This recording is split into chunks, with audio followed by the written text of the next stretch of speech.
नमस्कार दोस्तों, आप सबों का स्वागत है।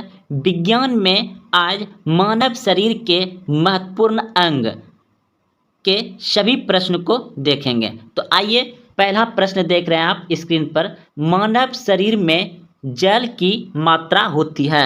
मानव शरीर में जल की मात्रा होती है। तो दोस्तों 65% से आप अधिक 80% के बीच में ऑप्शन में दिया रहे तो आप टिक लगा सकते हैं।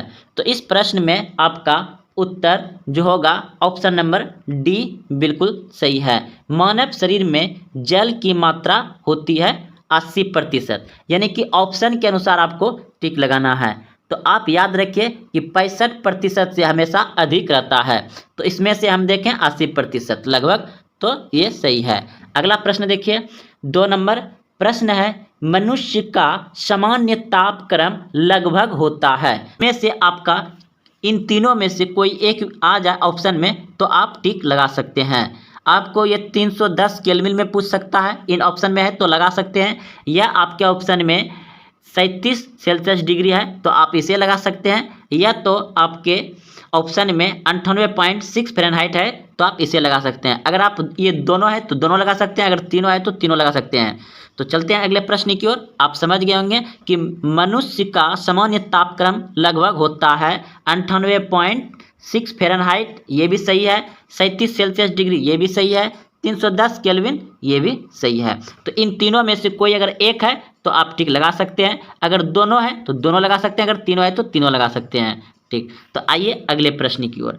प्रश्न है आपका 3 नंबर, मानव शरीर में आहार यानी भोजन मुख्यतः में पचता है। तो किस में पचता है? तो मानव शरीर का भोजन जो है कि वह छोटी आंत में पचता है। ऑप्शन नंबर बी बिल्कुल सही है। अगला प्रश्न है 4 नंबर, मनुष्य लोहा किससे प्राप्त करता है? यानी मनुष्य को आयरन लोहा किससे प्राप्त होता है? तो इस प्रश्न का उत्तर हो जाएगा आपका पालक। पालक यानी कि साग है, हरी साग सब्जी में से ये पालक में अधिक मात्रा में लोहा पाया जाता है। अगला प्रश्न है, मानव शरीर में सबसे प्रचुर मात्रा में पाया जाने वाला तत्व कौन सा है? मनुष्य के शरीर में सबसे अधिक मात्रा यानी कि सबसे प्रचुर मात्रा में पाए जाने वाला तत्व कौन सा है? तो इस प्रश्न का उत्तर होगा आपका ऑप्शन नंबर डी बिल्कुल सही है, ऑक्सीजन। ऑक्सीजन मानव शरीर के में अधिक मात्रा में पाया जाता है, प्रचुर मात्रा में पाया जाता है। अगला प्रश्न है, किस पोषक तत्व का सर्वप्रथम मुंह में पाचन होता है? किस पोषक तत्व का सर्वप्रथम मुंह में पाचन होता है? तो इस प्रश्न का उत्तर हो जाएगा आपका ऑप्शन नंबर बी बिल्कुल सही है, कार्बोहाइड्रेट। अगला प्रश्न है आपका, भोजन का पचना निम्नलिखित में किस अंग में प्रारंभ होता है? भोजन का पचना निम्नलिखित में किस अंग में प्रारंभ होता है? तो इस प्रश्न का उत्तर होगा आपका ऑप्शन नंबर ए बिल्कुल सही है, मुंह में। भोजन पचना कहाँ से प्रारंभ होता है? मुंह से। अगला प्रश्न है, शरीर में सबसे बड़ी हड्डी कौन सी है? शरीर में सबसे बड़ी हड्डी कौन सी है? तो इस प्रश्न का उत्तर होगा आपका ऑप्शन नंबर बी बिल्कुल सही है, फीमर यानी जांघ की हड्डी सबसे बड़ी हड्डी होती है, और सबसे छोटी हड्डी स्टोपिज कान की हड्डी होती है, सबसे छोटी और सबसे बड़ी। तो इस प्रश्न का उत्तर आपका पूछा गया था, शरीर में सबसे बड़ी हड्डी कौन सी होती है? तो फीमर जांघ की हड्डी, ऑप्शन नंबर बी बिल्कुल सही है। अगला प्रश्न है, मानव शरीर का सबसे बड़ा आंतरिक अंग कौन सा है? मानव शरीर का सबसे बड़ा अंग आंतरिक यानी अंदर का अंग कौन सा है? तो इस प्रश्न का उत्तर होगा आपका ऑप्शन नंबर बी बिल्कुल सही है, यकृत। यकृत मानव शरीर का आंतरिक अंग जो है कि बड़ा है। अगला प्रश्न है आपका, मानव मस्तिष्क कितने ग्राम का होता है? मानव मस्तिष्क कितने ग्राम का होता है? तो इस प्रश्न का उत्तर होगा आपका ऑप्शन नंबर ए बिल्कुल सही है, 1350 ग्राम का होता है। अगला प्रश्न देखिए, मनुष्य के मस्तिष्क का सबसे बड़ा भाग है? मनुष्य के मस्तिष्क का सबसे बड़ा भाग है? तो इस प्रश्न का उत्तर होगा आपका ऑप्शन नंबर सी बिल्कुल सही है, प्रमस्तिष्क। अगला प्रश्न देखिए, शरीर में सबसे बड़ी कोशिका है, शरीर में सबसे बड़ी कोशिका है। तो इस प्रश्न का उत्तर होगा आपका ऑप्शन नंबर ए, बिल्कुल सही है। शरीर में सबसे बड़ी कोशिका है तंत्रिका तंत्र। अगला प्रश्न देखिए, मनुष्य के सबसे छोटी ग्रंथि है, मनुष्य के सबसे छोटी ग्रंथि है। तो इस प्रश्न का उत्तर होगा आपका ऑप्शन नंबर सी, बिल्कुल सही है। पिट्यूटरी ग्रंथि जो है कि मनुष्य के सबसे छोटी ग्रंथि होती है पिट्यूटरी ग्रंथि, और इसी को मास्टर ग्रंथि भी कहा जाता है। अगला प्रश्न है आपका, शरीर में मास्टर ग्रंथि किसे कहा जाता है, शरीर में मास्टर ग्रंथि किसे कहा जाता है। तो जस्ट अभी तुरंत बताएं दोस्तों कि पिट्यूटरी ग्रंथि को मास्टर ग्रंथि भी कहा जाता है। तो इस प्रश्न का उत्तर आपका पिट्यूटरी ग्रंथि हो जाएगा। अगला प्रश्न देखिए, आप मानव शरीर में उप कहाँ पाएंगे। इस प्रश्न का में कह रहा है आपका कि आप मानव शरीर में को कहाँ पाएंगे। तो इस प्रश्न का उत्तर होगा आपका जांघ में, ऑप्शन नंबर ए सही है। अगला प्रश्न है कि हम 1 मिनट में कितने बार सांस लेते हैं, हम 1 मिनट में कितने बार सांस लेते हैं। तो इस प्रश्न का उत्तर होगा आपका 16 से 18 बार 1 मिनट में सांस लेते हैं।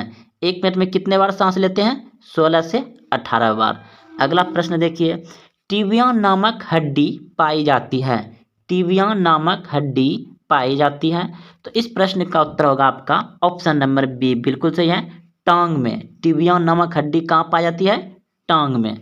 अगला प्रश्न देखिए, वह अंग जो मानव शरीर में पीत उत्पन्न करता है, वह अंग जो मानव शरीर में पीत उत्पन्न करता है क्या कहलाता है, यकृत, ऑप्शन नंबर बी बिल्कुल सही है। अगला प्रश्न है, ऑप्थियोलोमिक संबंधित है। तो इस प्रश्न का उत्तर होगा आपका आंख से, ऑप्शन नंबर डी सही है।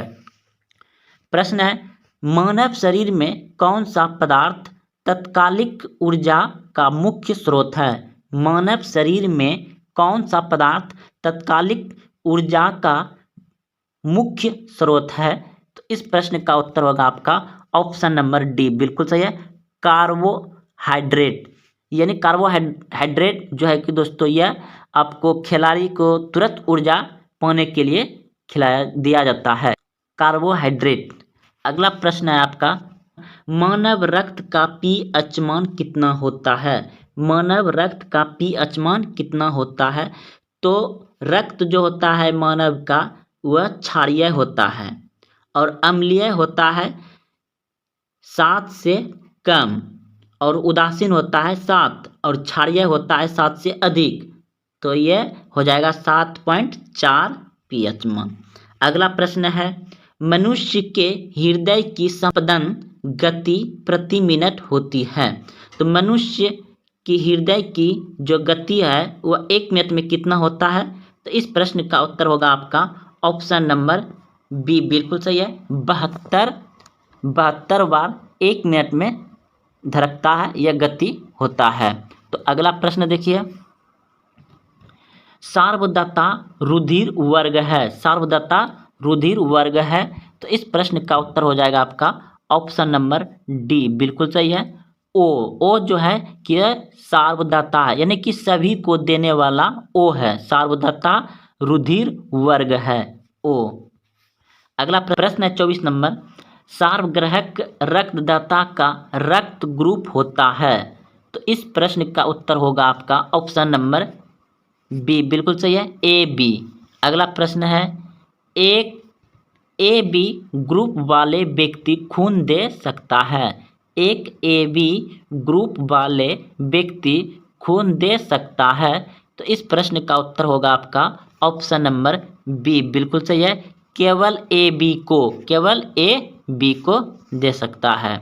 26 नंबर प्रश्न है, ओ रक्त समूह वाले आदमी का रक्त किसे दिया जा सकता है, ओ रक्त समूह वाले आदमी का रक्त किसे दिया जा सकता है। तो इस प्रश्न का उत्तर होगा ऑप्शन नंबर डी बिल्कुल सही है, सभी को। किसको दिया जा सकता है? सभी को, ऑप्शन नंबर डी। अगला प्रश्न है, मानव शरीर में रक्तचाप निम्नलिखित द्वारा नियंत्रित होता है। मानव शरीर में रक्तचाप निम्नलिखित द्वारा नियंत्रित होता है। तो इस प्रश्न का उत्तर होगा आपका ऑप्शन नंबर ए, बिल्कुल सही है, एड्रीनल ग्लैंड। अगला प्रश्न है आपका, इंसुलिन की कमी के कारण होने वाला रोग। इंसुलिन की कमी के कारण होने वाला रोग क्या है? तो इस प्रश्न का उत्तर होगा आपका ऑप्शन नंबर डी, बिल्कुल सही है, एनीमिया। इंसुलिन की कमी से कौन सा रोग होता है? एनीमिया रोग होता है। अगला प्रश्न है, मानव शरीर में क्रोमोसोम गुणसूत्र की संख्या होती है। तो इस प्रश्न का उत्तर होगा आपका ऑप्शन नंबर डी, बिल्कुल सही है, 46। अगला प्रश्न देखिए 30 नंबर, मानव मूत्र का पीएच मान कितना होता है? मानव मूत्र का पीएच मान कितना होता है? तो इस प्रश्न का उत्तर हो जाएगा आपका ऑप्शन नंबर सी, बिल्कुल सही है, 6। अगला प्रश्न है, मानव शरीर की सबसे छोटी हड्डी है। मानव शरीर की सबसे छोटी हड्डी है। तो 31 नंबर का आपका उत्तर हो जाएगा ऑप्शन नंबर बी, बिल्कुल सही है, टोपिस। ये कान की हड्डी है। अगला प्रश्न है 32 नंबर प्रश्न है, मानव शरीर का सामान्य, यहाँ पे सामान्य तापक्रम होता है। तो मानव शरीर में सामान्य तापक्रम होता है, पहला नंबर है 37 सेल्सियस डिग्री, दूसरा नंबर है 98.6 फ़ारेनहाइट, यानी कि एफ होगा दोस्तों यहाँ पे फ़ारेनहाइट, और तीसरा है 310 केल्विन। तो इन तीनों में से कौन सा है आपका सेल्सियस डिग्री में है? 37 सेल्सियस डिग्री। तो ये आपका ऑप्शन नंबर सी सही है। और अगर ये इन दो को रहता तो दोनों होता, या अगर ये दोनों ऑप्शन में रहता दोनों होता, अगर तीनों रहता तो तीनों हो जाता। तो ये तीनों मान सही है। तो चलते हैं अगले प्रश्न की ओर। प्रश्न, इंसुलिन स्रावित होती है। इंसुलिन स्रावित होती है। तो इस प्रश्न का उत्तर होगा आपका ऑप्शन नंबर ए, बिल्कुल सही है, अग्नाशय में। कहाँ होता है? अग्नाशय में इंसुलिन स्रावित होता है। प्रश्न है, लाल रक्त कण का निर्माण होता है। लाल रक्त कण का निर्माण होता है। तो इस प्रश्न का उत्तर होगा आपका ऑप्शन नंबर ए, बिल्कुल सही है, अस्थि मज्जा में। लाल रक्त कण का निर्माण कहाँ होता है? अस्थि मज्जा में। अगला प्रश्न देखिए 35 नंबर, एक वयस्क मनुष्य में रक्त की औसत मात्रा होती है। एक वयस्क मनुष्य में रक्त की औसत मात्रा होती है। तो इस प्रश्न का उत्तर होगा आपका ऑप्शन नंबर सी, बिल्कुल सही है, 5 से 6 लीटर। अगला प्रश्न देखिए, लाल रक्त का आकार होता है। लाल रक्त का आकार होता है। तो इस प्रश्न का उत्तर हो जाएगा आपका गोलाकार, गोलाकार। अगला प्रश्न है, मनुष्य का सामान्य रक्तचाप होता है। मनुष्य का सामान्य रक्तचाप होता है। तो इस प्रश्न का उत्तर हो जाएगा आपका 120/80। ये सामान्य रक्तचाप होता है। 38 नंबर प्रश्न है, रक्त को जमने में कौन सा प्रोटीन उपयोग में आता है? रक्त को जमने में कौन सा प्रोटीन उपयोग में आता है? तो इस प्रश्न का उत्तर हो जाएगा आपका ऑप्शन नंबर ए, बिल्कुल सही है, फाइल। अगला प्रश्न देखिए, शरीर में हीमोग्लोबिन का कार्य है। शरीर में हीमोग्लोबिन का कार्य है। तो इस प्रश्न का उत्तर हो जाएगा ऑक्सीजन का परिवहन। शरीर में हीमोग्लोबिन का कार्य क्या है? ऑक्सीजन का परिवहन। अगला प्रश्न देखिए, हीमोग्लोबिन में उपस्थित होता है। हीमोग्लोबिन में उपस्थित होता है। तो इस प्रश्न का उत्तर हो जाएगा आपका आयरन, यानी कि लोहा। तो दोस्तों ये मानव शरीर के कुछ महत्वपूर्ण अंग थे जो कि प्रतियोगिता परीक्षा में पूछे जाते हैं। तो आज के लिए धन्यवाद। आप इसी तरह से वीडियो देखें, लाइक करें, कमेंट जरूर करें और अपने दोस्तों में शेयर भी करें। धन्यवाद।